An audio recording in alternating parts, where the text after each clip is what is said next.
So we had three important things happen this episode. We had the conclusion of the chessboard match deciding who is the king, we had the epic speech by our two new rulers, and we found out the end goal of No Game, No Life. So right now, this was one of my favorite episodes from this series because it had so much in it that was just so freaking epic, and it's even better than the last episode in my opinion.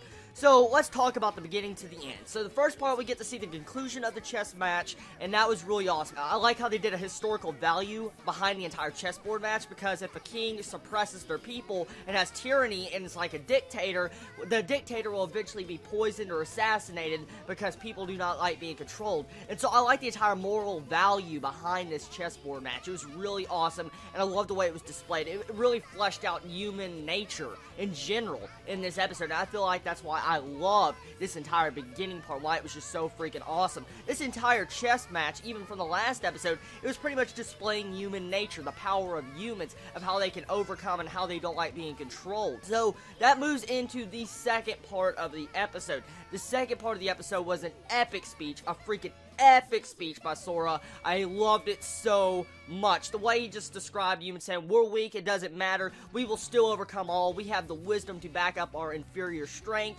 and the reason why all these other races are overpowering us is because they can't fight physical battles anymore, so they've had the time and years to be able to build up their wisdom to fight humanity. So I love the way it was displayed in this episode, but pretty much the way it was described, the reason why humanity will still overcome the other race's wisdom is because humanity has this cowardice. They are physically weak and magically weak. So, the only way to combat these other stronger forms is through their cowardice, to make great technology to be able to combat other races. And I love that. I love the way it was displayed. It really has just so much moral values and human nature just thrown into No Game, No Life. And I feel like that's something unique that not a lot of anime really do. You can really see the course of human history of how different kings and rulers have been through the entire history of real world.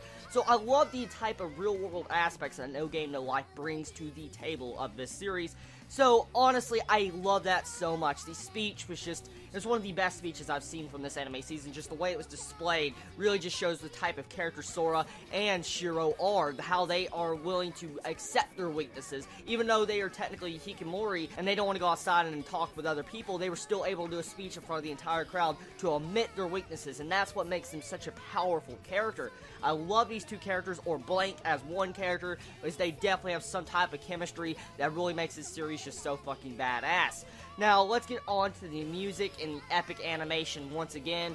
The animation, oh my god, I've gotten used to it by now, and I love the colors. It's just so fucking beautiful. I love the colors so much. Just Shiro, when you have her face at close pan, it's just so adorable. I just want to hold her so much. So, besides Shiro being completely cute, awesome epic colors, another good animated episode. Now, let's move on to the music. I love the music in the speech scene. The music in the speech really displayed the emotions and the thoughts that Sora was trying to display in this episode, so I feel like it was handled well with the music. It was able to add up the tension and the epicness of it, and getting to see the end goal in sight with how pretty much Sora and Shiro's goal, Blank, is to conquer and become the one true god. That is fucking awesome. So at the end of this series, we're going to probably have a rematch of a chess match between Blank and the one true god, Tetsu.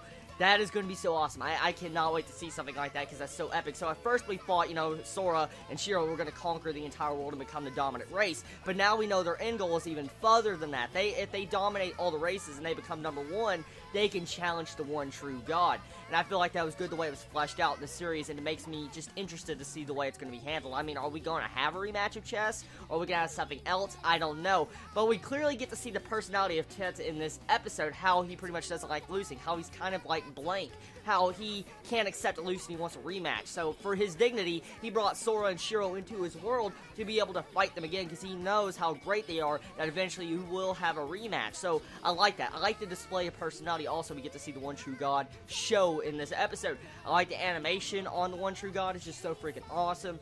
Overall, very good episode. I love it. A lot of moral values behind this episode and human nature just planted into this episode, and I like it so much. I really feel like No Game, No Life is moving into my #1 spot of this anime season if it continues up these freaking just epic episodes. So tell me your thoughts on this episode. Did you enjoy it? Did you hate it? What was your favorite moment about it?